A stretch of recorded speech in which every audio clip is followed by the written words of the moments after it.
So in the last class, we were discussing about the electron, protons, and neutron. Good morning, Rishika. Good morning.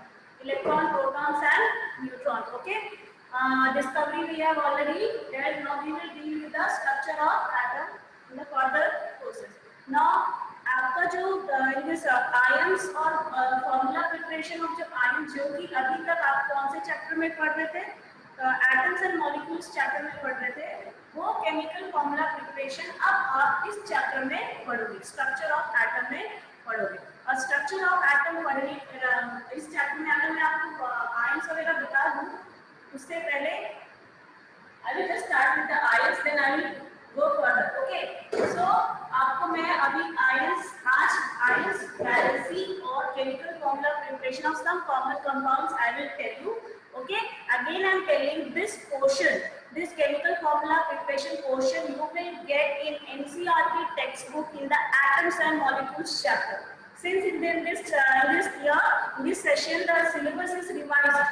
The syllabus is revised, so what they have done, they have removed this ions and formula preparation and valency topic from atoms and molecules chapter, and they have shifted it to the structure of atom chapter. Okay, is it clear? So first we will here, and in this chapter I will deal with the valency and the chemical formula preparation of the some common compounds. Okay, clear है? So before that I will just introduce you what is ions. Okay, what are ions? Discovery of electron, proton, neutron is done. Now I am going to deal with the ions. Okay, so what are ions? Ions are the charged particles. What are ions? Ions are the charged particles or the charged substance. Okay, formed after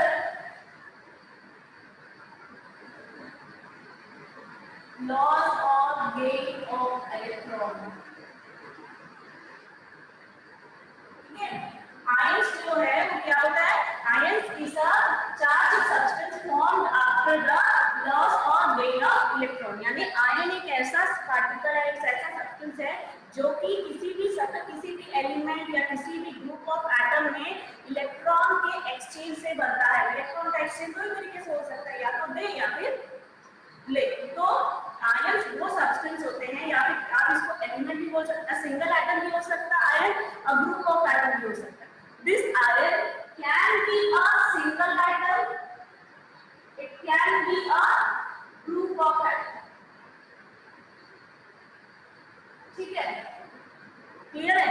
ये ion जो होता है वो single atom भी हो सकता है और या फिर ग्रुप ऑफ एटम भी हो सकता है। ये ग्रुप ऑफ एटम में अगर चार्ज है तो वो क्या कहलाएगा? आयन। या तो वो सिंगल एटम होगा या फिर ग्रुप ऑफ एटम होगा। Either of these three, either it will be a single atom or it will be a group of atom carrying charge. Okay, and this charge will be obtained after the loss or gain of electron, because we know that on loss of electron there is gaining of positive charge, and gain of electron there is negative charge. Okay, again I am telling, ions are the charged particles. Charged particles means वो एक single atom भी हो सकता है या फिर group of atom भी हो सकता है। That means a single atom or a group of atom carrying charge. So another definition also you can write, ions are the atoms or group of atoms carrying charge. Ions are the atoms or the group of atoms carrying charge. अब charge दो तरीके के हो सकते हैं, positive या negative. अब वापस आते हैं, मैंने क्या बोला? It can be a single atom और it can be a group of atom carrying charge. अगर group of atom carrying charge है तो हम उस पर्टिकुलर आयन को बोलेंगे पॉली एटॉमिक आयन। हम उसको क्या बोलेंगे? Poly atomic ion. लेकिन अगर एक सिंगल एटम के ऊपर चार्ज लग गया तो हम उसको बोलेंगे मोनो एटॉमिक आयन। ठीक है, क्लियर? फिर से वापस आते हैं, what are? Gaurav, Notes given in the portal will be sufficient. Okay, extra if you require extra I will add. मैंने आपको बेसिकली जितना आपको ट्रिक है और जो भी न्यूमेरिकल्स है मैंने आपको यहाँ ऑनलाइन क्लास में कराया, इसके अलावा मैंने सिंपल एक नोट्स दिया है। अगर इसके अलावा भी और आपको कुछ हेल्प चाहिए तो आप मुझे बता सकते हो, I will add it on the portal. Okay, clear? So ions क्या होते हैं? ions are the atoms of the group of atoms carry charge। और अगर एक सिंगल एटम चार्ज कैरी करता है तो हम उसको बोलते हैं मोनोएटॉमिक आयन, और अगर group of atom charge carry करता है तो हम उसको बोलते हैं पॉलीएटॉमिक आयंस। ओके, क्लियर है? So if a single atom is carrying charge then it is called as monoatomic ion, and if group of atom is carrying charge then it is called as polyatomic ion। Okay, अब monoatomic ion का देख लो example.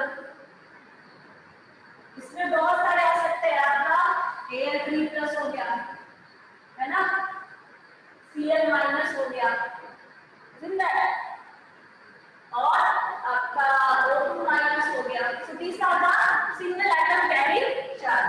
Polyatomic अब क्या होगा? Polyatomic ion, polyatomic ion में क्या हो गया आपका? ACO3 है ना, PO4 3-, ओके, SO4 2-। यहाँ पे आप क्या देखें? A group of atom is carrying charge, so this is called as polyatomic ion। polyatomic ion का डेफिनेशन और उसका एग्जांपल आता है क्वेश्चन में 1 मार्क्स। मोनोएटॉमिक आयन भी आपका एग्जांपल पूछ सकता है एग्जाम में। ओके, क्लियर है? So polyatomic ion means the single atom carrying charge, whereas a polyatomic ion means group of atom carrying charge। अब ये एक चीज ऑब्जर्व करो, यहाँ चार्ज दो तरीके के, प्लस या माइनस, प्लस या माइनस।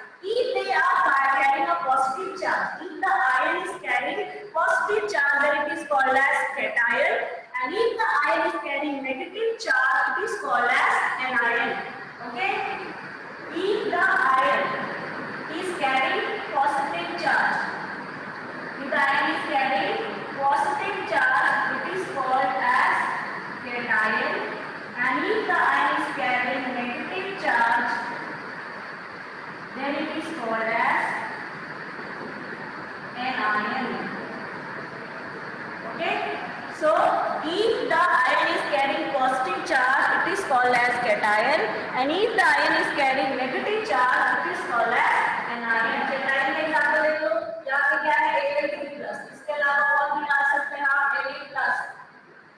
ओके, तो ये दोनों पॉजिटिव चार्ज वाले क्या है? cation, लेकिन ये जो आप नेगेटिव चार्ज वाले दिख रहे हैं वो बेसिकली क्या है? anion। Is it clear? तो ये आपका definition of ion, type of ion on the basis of charge। I think this thing is clear। If it is not clear, ask me in the last 5 or 10 minutes। Okay, clear है इतना? ये हुआ आपका ion का definition. Ion दो तरीके के होते हैं, पॉजिटिव या नेगेटिव। पॉजिटिव रहेगा तो कैटायन, नेगेटिव रहेगा तो एनायन। अब ये जो कैटायन और एनायन होते हैं उनमें कितने एटम हैं उस बेसिस पे हम इसको डिवाइड करते हैं, मोनोएटॉमिक और पॉलीएटॉमिक। अगर वो सिंगल एटम कैरी करता है तो हम उसको मोनोएटॉमिक आयन बोलते हैं, और अगर ग्रुप ऑफ एटम कैरी करता है वो आयन तो हम उसको पॉलीएटॉमिक आयन बोल सकते हैं। अब हो सकता है कि एग्जाम में आपको स्पेसिफाई कर दे, give an example of monoatomic cation, monoatomic cation. तो क्वेश्चन का मतलब क्या हुआ? वो सिंगल एटम होना चाहिए और उसके ऊपर ए और क्या होगा? पॉजिटिव चार्ज होना चाहिए। क्लियर है? अगर मैंने क्वेश्चन बोला give an example of a monoatomic cation, monoatomic cation, monoatomic मतलब क्या? सिंगल एटम होना चाहिए, और मैं कैटायन बोल रही हूँ इसलिए उसके ऊपर क्या चार्ज होना चाहिए? Positive charge. तो आप पॉजिटिव चार्ज वाले का एग्जांपल दोगे, साथ ही साथ आप नोट पॉइंट रखोगे कि वहां पे उस पर्टिकुलर एटम के अंदर सिर्फ एक एटम होना चाहिए। Okay, Ishika, so this was all about the ions। अब हमारा इंपॉर्टेंट टॉपिक कहां से चलिए? तो डेफिनेशन पार्ट हो गया, एग्जांपल पार्ट हो गया। ये डेफिनेशन और एग्जांपल पार्ट से आपका 1 मार्क्स 2 मार्क्स के क्वेश्चन। प्रियांश, आपको ये जो चार्ज देखना पड़ेगा, चार्ज है तो पॉजिटिव है, एनायन, ठीक है।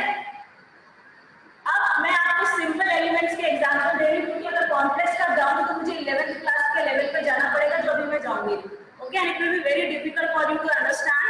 That's why I will be taking example of monoatomic anion and monoatomic cation, how they are formed, okay, is it clear?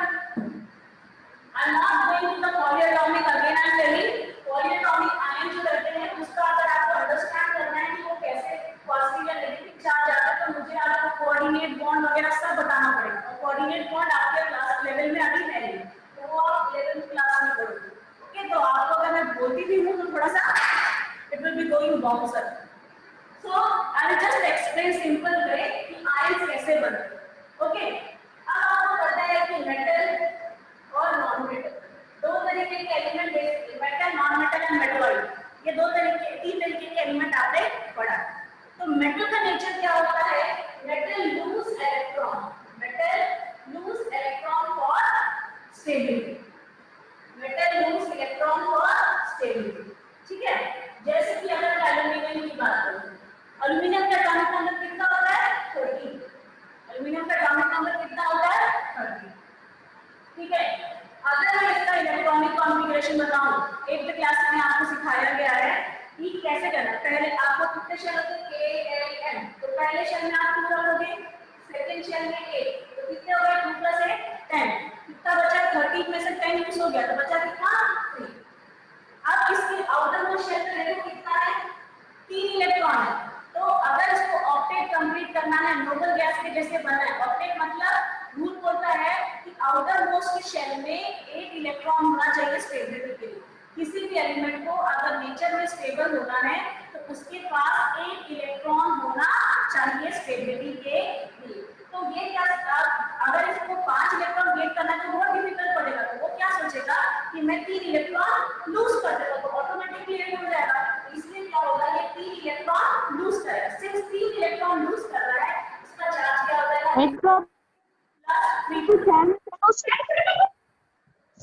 What is going on?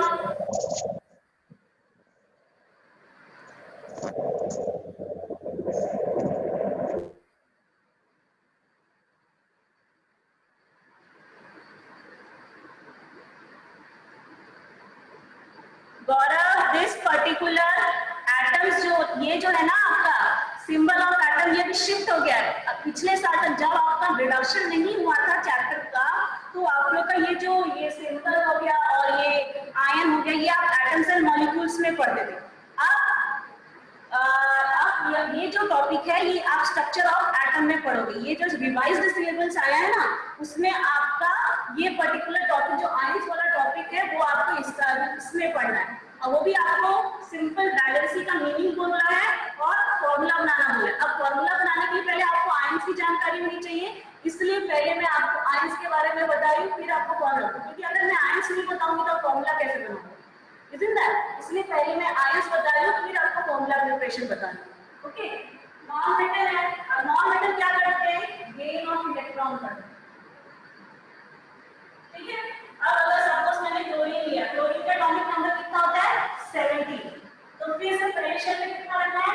2, second shell में कितना रखना है? 8, तो 2 और 8 10 हो गया। 10 और कितने बचे? 17 में से 7 बचे, तो ये क्या हो जाएगा? 287 इसका अरेंजमेंट हो गया। अब 7 में से अब इसको अगर ऑक्टेट कंप्लीट करना है, ऑक्टेट मतलब आउटर मोस्ट शेल में 8 इलेक्ट्रॉन होने चाहिए, तो ऑक्टेट कंप्लीट करने के लिए इसको कितना इलेक्ट्रॉन चाहिए? 1, तो वो 1 इलेक्ट्रॉन को आसानी से गेन कर लेगा, और क्या कर लेगा? सिर्फ 1 इलेक्ट्रॉन गेन कर रहा है, इसके ऊपर क्या चार्ज हो जाएगा? -4 हो जाएगा। Is it clear?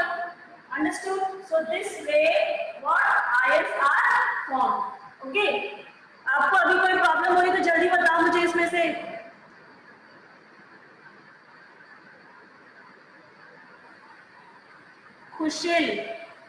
खुशील, आपने लास्ट ईयर पढ़ा था ना शेल्स के बारे में, कि एटम्स के अंदर शेल्स होते हैं। देखो लास्ट ईयर आपको पढ़ाया गया होगा कि एटम्स के अंदर शेल्स होते हैं, KLM, ओके। इस शेल के एटम्स के अंदर जो इलेक्ट्रॉन है वो ऐसे घूमते नहीं रहते, एटम्स के अंदर एक शेल होता है, एटम्स के अंदर शेल होता है, उस शेल के अंदर क्या होते हैं, इलेक्ट्रॉन्स होते हैं। अभी के लिए इतना रखो, मैं नेक्स्ट टॉपिक में आपको इसका डिटेलिंग पढ़ाऊंगी, अभी अब मैं करवाऊंगी, डोंट वरी अबाउट इट। अभी बस इतना समझो कि क्या है कि एटम्स के अंदर क्या होते हैं, शेल्स होते हैं। जैसे आप क्लास में एंटर करते हो तो आपके लिए एक एक बेंच है, तो उस बेंच पे बच्चे बैठते हैं, है कि नहीं? वैसे ही एटम के अंदर भी क्या होता है, एक एक शेल होता है। एटम्स के अंदर बहुत सारे शेल होते हैं, ठीक है? तो वो शेल डिवाइड करते हैं KLM, ओके? आगे भी है KLMN, ठीक है? तो पहले शेल की कैपेसिटी कितनी होती है, 2। पहले शेल की कैपेसिटी क्या होती है, 2। इसे क्लियर? पहले शेल की कैपेसिटी होती है 2, ओके? आपको जो इलेक्ट्रॉन्स भरने हैं इस KLMN शेल में, इसके लिए बोर्ड्स मॉडल पूरा पढ़ना पड़ेगा। तो अभी आपको मैं सिंपल तरीके से बता रही हूँ, अभी कुछ और दिमाग में नहीं लाना, मैं आपको सिर्फ ऊपर से बता रहा हूँ, ऊपर से बता दूँ। नेक्स्ट टॉपिक जब आएगा तो आपको मैं पूरा एकदम डिटेलिंग करके बताऊंगा। तो अभी जो एटम है उसमें आप क्या करो, पहले शेल में आप 2 रखो। आपको टोटल इलेक्ट्रॉन का नॉलेज कहाँ से मिलेगा, उसके एटॉमिक नंबर को देख के, है कि नहीं? उसके एटॉमिक नंबर को देख के आपको उसके टोटल इलेक्ट्रॉन का नॉलेज मिलेगा। अगर वो 17 है तो उसका इलेक्ट्रॉन भी 17 है, अगर 18 है तो इलेक्ट्रॉन भी 18 है, अगर उसका एटॉमिक नंबर 19 है तो इलेक्ट्रॉन भी कितने हैं, 19 है, अगर एटॉमिक नंबर 13 है तो वो क्या हो जाएगा, उसका इलेक्ट्रॉन भी 13 है। कितना क्लियर है कि एक एटम के अंदर इलेक्ट्रॉन जो है वो किसमें प्रेजेंट रहते हैं, शेल से, और वो शेल अलग अलग होते हैं, KLMN, हमने नाम दिया KLMN, ठीक है? अब हमको एक शेल के अंदर इलेक्ट्रॉन भरने हैं, कितने इलेक्ट्रॉन भरने ये कहाँ से पता चलेगा, ये कहाँ से पता चलेगा, एटॉमिक नंबर से पता चलेगा, है कि नहीं? एटॉमिक नंबर से, क्योंकि एटॉमिक नंबर के अंदर क्या होता है, मतलब प्रोटॉन होते हैं। एटॉमिक नंबर क्या होता है, number of protons. Number of proton किसके इक्वल रहते हैं, नंबर ऑफ इलेक्ट्रॉन्स के इक्वल होते हैं। किसी को सबको पता है कि नहीं पता है, बेसिक है ये। एटॉमिक नंबर क्या होता है, is equal to number of protons, और नंबर ऑफ प्रोटॉन्स किसके इक्वल रहते हैं, नंबर ऑफ इलेक्ट्रॉन्स। तो अगर आपका एटॉमिक नंबर 13 है तो प्रोटॉन्स कितने हो जाएंगे, 13, इलेक्ट्रॉन्स कितने हो जाएंगे, 13। क्लियर है कि एटॉमिक नंबर किसके इक्वल होते हैं, प्रोटॉन्स के। लास्ट क्लास में भी मैंने बोला था कि आपको एटॉमिक नंबर याद रखना पड़ेगा, ये बहुत इंपॉर्टेंट है। फर्स्ट 20 एलिमेंट्स का तो आप याद ही कर लो, ओके? तो ये जो एटॉमिक नंबर है किसके इक्वल रहता है, नंबर ऑफ प्रोटॉन्स, और नंबर ऑफ प्रोटॉन्स किसके इक्वल रहते हैं, नंबर ऑफ इलेक्ट्रॉन्स। तो अगर एटॉमिक नंबर 13 है तो प्रोटॉन्स भी 13 हो जाएगा, इलेक्ट्रॉन भी 13 हो जाएगा। तो हमको दो इंफॉर्मेशन मिल गया कि हमको शेल्स के अंदर इलेक्ट्रॉन भरने हैं और कितने इलेक्ट्रॉन भरने हैं, कितने इलेक्ट्रॉन भरने हैं तो वहां से नॉलेज मिलेगा, एटॉमिक नंबर को देख। अब ये शेल्स को नाम दिया गया, अब किसी भी शेल को शेल 1, शेल 2, शेल 3 ऐसा करके नाम देने की जगह वो जिस साइंटिस्ट ने उसको डिस्कवर किया था उन्होंने इसको स्पेसिफिक नाम दे दिया KLMN, उन्होंने डेजिग्नेट किया, ओके?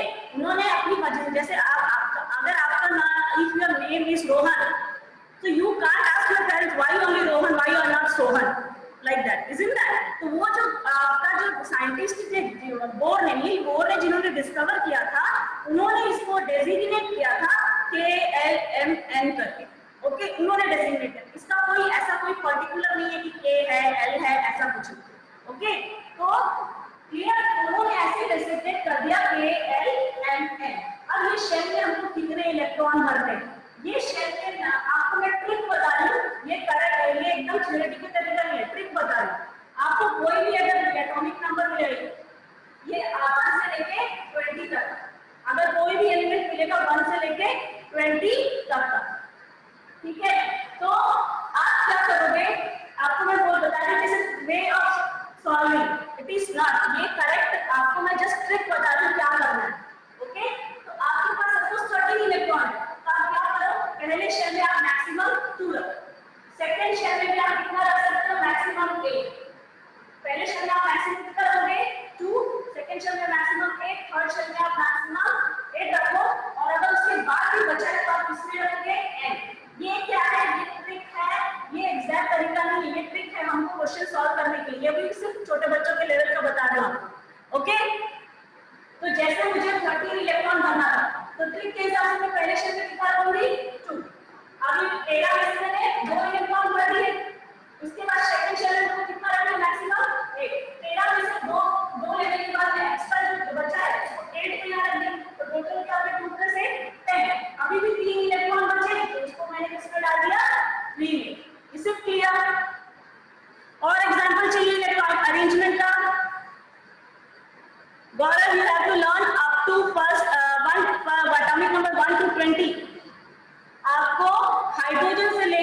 कैल्शियम तक पूरा पढ़ना है, हाइड्रोजन, हीलियम, लिथियम ऐसा पूरा पढ़ना है।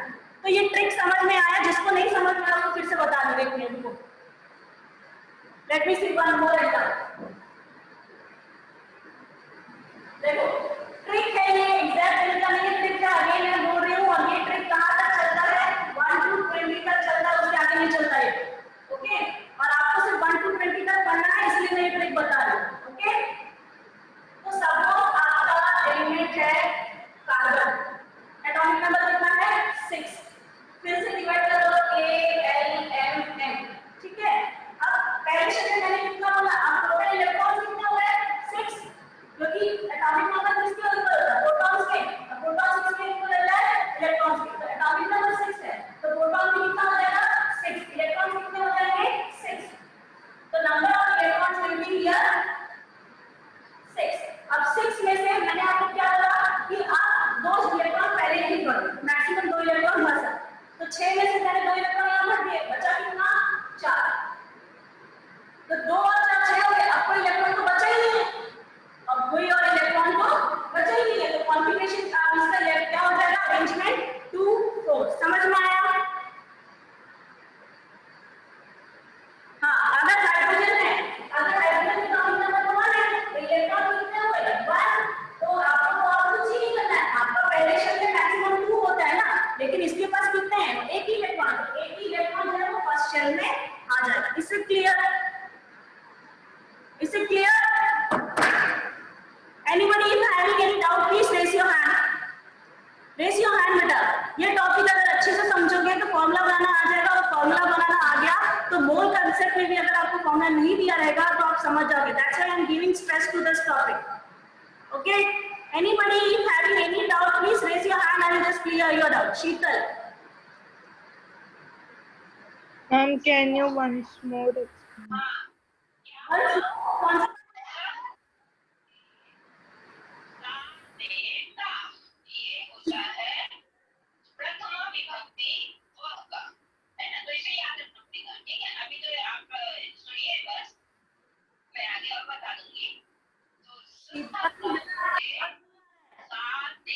Ma'am, your voice is not coming.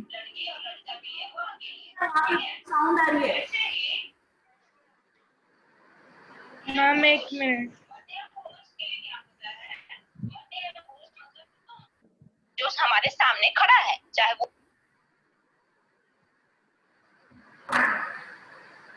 Sheetal. Yes ma'am. आप बोलो बेटा, आपको कहाँ से समझ में नहीं आया?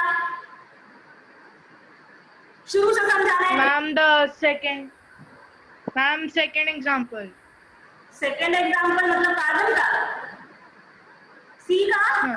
अच्छा सुनो, यस मैं एक बार फिर से बोल रही हूँ। सबसे पहले आपको एलिमेंट देगा, ठीक है? एलिमेंट देगा, एलिमेंट देगा तो उसके बाद आपको क्या करना है? एलिमेंट का देखने के बाद एलिमेंट का एटॉमिक नंबर देगा। एलिमेंट का एटॉमिक नंबर नहीं भी देता है तो आप फर्स्ट से 1 से लेकर 20 तक का आप क्या करोगे? आपको याद करना ही पड़ेगा। तो आपका एटॉमिक नंबर ऐसे ही याद हो जाएगा। एटॉमिक नंबर याद करने का फायदा क्या है? एटॉमिक नंबर से हमको नंबर ऑफ प्रोटॉन पता चलता है, नंबर ऑफ प्रोटॉन से हमको नंबर ऑफ इलेक्ट्रॉन, क्योंकि कांसेप्ट क्या होता है? एटॉमिक नंबर किसके इक्वल रहते हैं? नंबर ऑफ प्रोटॉन्स के। नंबर ऑफ प्रोटॉन किसके इक्वल रहते हैं? नंबर ऑफ इलेक्ट्रॉन्स के। ठीक है, इतना हुआ। जैसे मैंने एग्जांपल लिया एल्यूमिनियम का, एल्यूमिनियम का एटॉमिक नंबर 30 होता है, तो प्रोटॉन भी कितने हो गए? 30, इलेक्ट्रॉन्स भी कितने हो गए?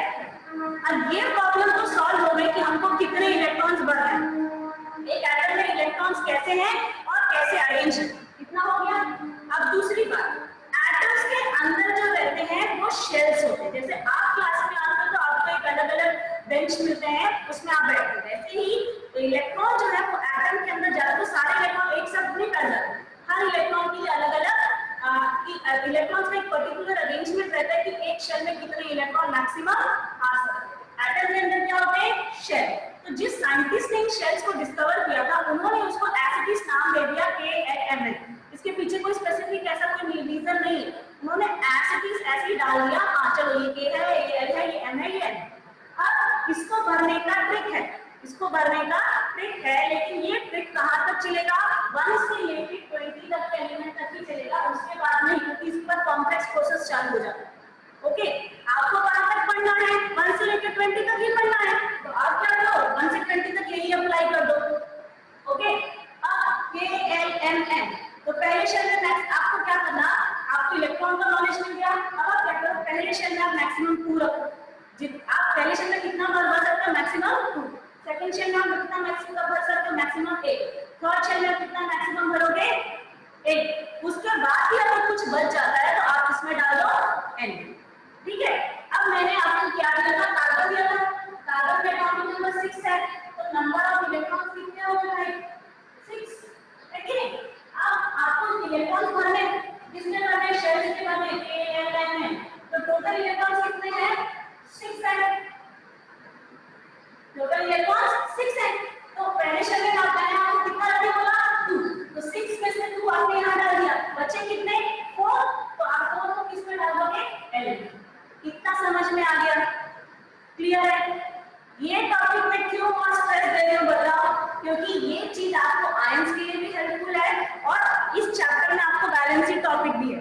तो वैलेंसी टॉपिक में आपको क्या बोलेगा, आपको बोल सकता है कोई भी एलिमेंट देगा और बोलेगा इसका इलेक्ट्रॉनिक अरेंजमेंट लिखो और इसकी वैलेंसी बताओ एलिमेंट की।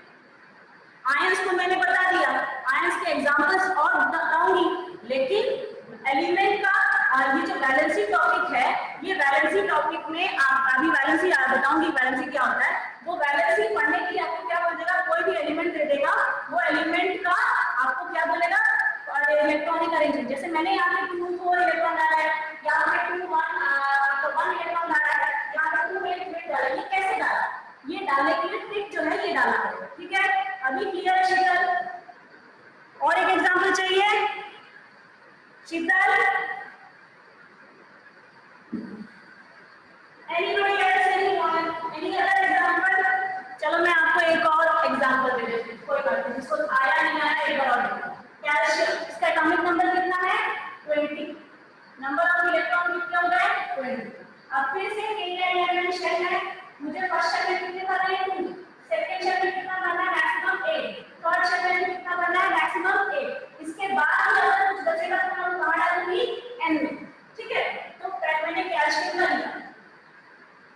अब नंबर ऑफ इलेक्ट्रॉन्स कितने हैं, 20। तो फर्स्ट शेल में मैंने डाला 2, फिर डाला 8, फिर और डाला 8, तो 2 + 8 10, 10 + 8 18।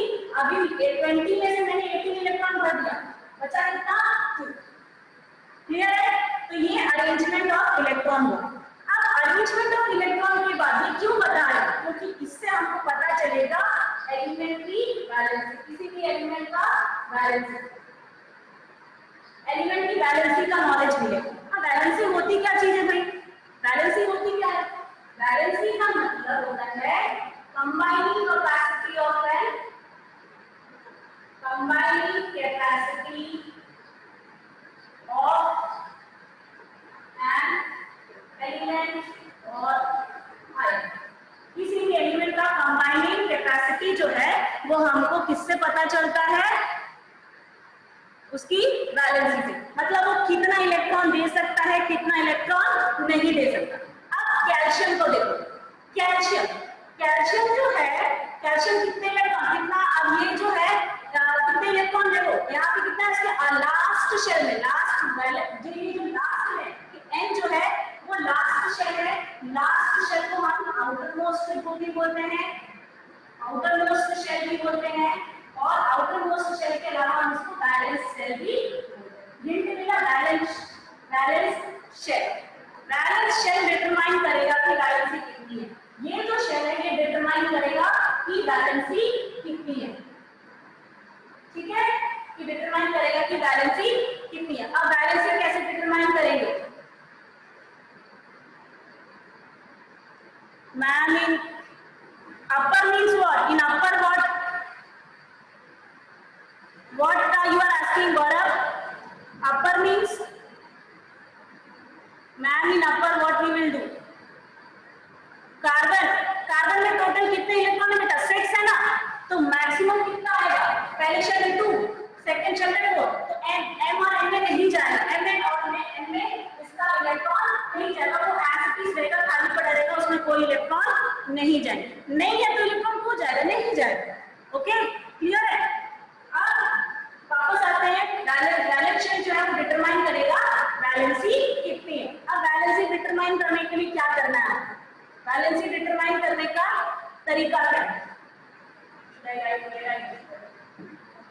वैलेंसी डिटरमाइन करने के लिए आपको तरीका क्या है? ठीक है, वैलेंसी डिटरमाइन करने का तरीका क्या है? वैलेंसी के लिए आपको क्या देखना पड़ेगा? वैलेंस इलेक्ट्रॉन देखना पड़ेगा। वैलेंसी डिटरमाइन करने के लिए आपको क्या देखना पड़ेगा? Valence electron. अब वैलेंस इलेक्ट्रॉन क्या होता है? लास्ट शेल में, आउटर मोस्ट शेल में जो इलेक्ट्रॉन है उसको हम क्या बोलते हैं? Valence electron. और वैलेंस शेल क्या होता है? लास्ट शेल और आउटर मोस्ट शेल जिसको हम वैलेंस शेल भी बोलते हैं। तो अगर मैं कैल्शियम का देखूं तो इसका लास्ट क्या होगा? लास्ट इलेक्ट्रॉन कहां एंटर किया इसमें? तो ये इसका आउटर मोस्ट शेल है एंड ये इसका वैलेंस शेल है और इसके वैलेंस इलेक्ट्रॉन कितने हैं? 2। अगर मैं कार्बन का केस देखूं तो इसका लास्ट इलेक्ट्रॉन कहां एंटर किया है? एल में, तो इसका वैलेंस शेल क्या है? एल। और इसमें जो इलेक्ट्रॉन प्रेजेंट है उसको हम क्या बोलेंगे? Valence electron. तो कार्बन का वैलेंस इलेक्ट्रॉन कितना है? 4। हाइड्रोजन का लास्ट इलेक्ट्रॉन किसमें एंटर किया है? के में, एक ही इलेक्ट्रॉन था के में, इसका वैलेंस इलेक्ट्रॉन भी कितना है? 1। क्लियर है? Okay, understood. तो अगर वैलेंस इलेक्ट्रॉन को देखा जाए, अगर वैलेंस इलेक्ट्रॉन जो होता है, if valence electron is less than 4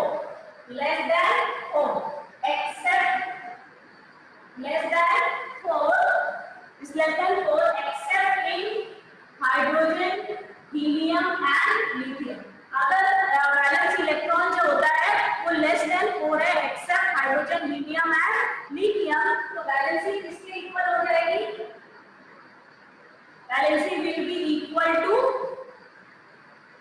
8 minus valence electron, 8 minus valence electron. Clear है इतना? इस चीज को नोट करके रखो बेटा, आगे अगर आपको आगे अभी आप नोट करके नहीं लिखोगे तो आपको बाद में मुश्किल रहेगी, क्योंकि अभी मैं अगर और टॉपिक बताऊंगी तो मैं बोलते जाऊंगी और आपको कुछ समझ में नहीं आएगा। तो ये जो चीज बता रही हूँ ना उसको लिखते जाना।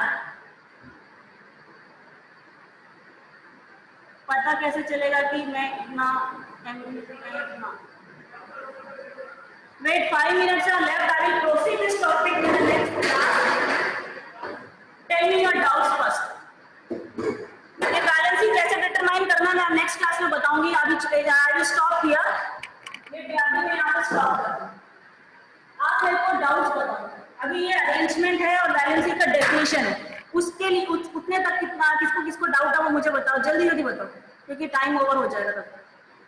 Raise your hand, raise your hand बेटा। Sheetal good, thank you. Any other person? अगर आपको डाउट है कहां तक? वैलेंसी, आयंस का डेफिनेशन, पॉलीएटॉमिक आयंस का डेफिनेशन, कैटायन, एनायन और ये अरेंजमेंट। अक्षर? मैम, हाँ मैम ने जो अभी बताया ना क्या बेटा? मैम, हाँ बोलो ना बेटा। मैम जो इसमें पता कैसे चलेगा अपन को कि इसमें इसमें नहीं आएगा, इसमें आएगा? क्या चीज नहीं आएगा? मैम जैसे अभी आप के और जैसे ये एग्जांपल में हाँ आप के में 2 डाले और एल में 4 डाले हो और एम और एन में कुछ नहीं है। देखो, आप कितने इलेक्ट्रॉन डालोगे जितना आपके पास है कि नहीं? जितना यस के अंदर है इलेक्ट्रॉन है उतना ही जाएगा। अब क्लास में अगर 50 बेंचेस हैं लेकिन बच्चे कितने हैं? 20, तो 20 बेंचेस में ही बच्चे बैठेंगे, बाकी का 30 तो खाली रहेगा ना, क्योंकि कितने बच्चे हैं? सिर्फ 20 बच्चे हैं, है कि नहीं? एग्जाम्पल समझ में आया कि अगर मैंने 50 डाल दिया और मेरे पास बच्चे कितने हैं? 20, तो बच्चे कितने बैठेंगे बहन? 20 बेंचेस में ही बच्चे बैठेंगे, बाकी जो 30 है वो तो खाली रहेगा, है कि नहीं? Who is Agam or Gaurav? What is the name, beta? Agam, na? Hello, who was talking to me? Hello? Who was talking to me, please? What is your name? Agam, na? Akshar. Akshar. Yes ma'am. आप बात कर, आप कैसे पूछे थे ना doubt बेटा? Hello ma'am, yes ma'am. पूछ रहे थे ना कि ये 2 और 4 क्यों आया, M1 खाली क्यों रह गया, है कि नहीं? मैम यस मैम, मैम वो क्लियर हो गया। क्लियर हो गया ना? हाँ ठीक है, ओके। हाँ, मैम बोलो बोलो। मैम जो के और एल है ना, हेलो मैम, बोलो। मैम मैम जो के और एल है ना, उसमें 2 और 4 है, तो हाँ, 3 और 3 भी तो के और एल में, 3 और 3 भी KL में, मतलब यानी मैम के में 2 क्यों लिखे और एल में 4 क्यों लिखे हैं? ये मैं आपको ट्रिक बता रही हूँ, इसका अलग से रूल्स होता है, रूल्स होता है। वो रूल्स अगर मैं अभी आपको बताने जाऊंगी ना तो आपको कुछ भी समझ में नहीं आएगा। मैं अभी आपको मेरा टारगेट अभी क्या है, आपको वैलेंसी का बताना, डेफिनेशन बताना और एलिमेंट्स की वैलेंसी कैसे निकालनी, ये आपको मैं ट्रिक के जरिए बता रही हूँ। इसका प्रॉपर पूरा जो सेट ऑफ रूल्स है वो आपको जब तक मैं स्ट्रक्चर ऑफ एटम नहीं बताऊंगी, पूरा पूरा बोस मॉडल नहीं बताऊंगी, तब तक आपको नहीं पड़ेगा समझ में। इसलिए क्या है, यस मैंने आपको ट्रिक से बताऊंगी तो जल्दी सॉल्व होता है कि नहीं? हमारा टारगेट क्या है, हमको क्वेश्चन में पेपर में क्वेश्चन आएगा तो उसको सॉल्व करना पहले। तो आपके अभी जो कोर्स में है ना, जो नया सिलेबस आया है उसमें सिर्फ बैलेंसी दिया है और फॉर्मूला प्रिपरेशन दिया है। आपका जो अभी सिलेबस आया है ना, नया सिलेबस, उसमें स्ट्रक्चर ऑफ एटम में सिर्फ आपको बैलेंसी बोला है और क्या बोला है, ये फॉर्मूला प्रिपरेशन। तो मैं अभी आपको बोस मॉडल बताने जाऊंगी, इतना लंबा चौड़ा तो आपका दिमाग ही घूम जाएगा, इसलिए मैं यस मैम, यस मैम, आपको समझ में आया। आपका सी देखो, आपको 21 से लेके कोई एलिमेंट अभी नहीं जाना है। आपको कितना एलिमेंट पढ़ना है, हाइड्रोजन से लेके कैल्शियम तक, यानी कि 1 से लेके 20 तक। तो ये 1 से लेके 20 तक ये ट्रिक चलेगा, है कि नहीं? 1 से लेके 20 तक ये ट्रिक चलेगा और ये अरेंजमेंट हो जाएगा और आप किसी भी एलिमेंट की वैलेंसी निकाल सकते हो, एग्जाम में आसानी से बता सकते हो, ठीक है? और कोई प्रॉब्लम है अक्षत, और कोई प्रॉब्लम नहीं है ना? So let me solve what Gaurav, valency. Valency का मतलब क्या होता है बेटा? Combining capacity. कंबाइनिंग कैपेसिटी का मतलब होता है कि कोई भी एलिमेंट कितने इलेक्ट्रॉन को दे सकता है या फिर ले सकता है। ओके, कंबाइनिंग कैपेसिटी का मतलब क्या होता है?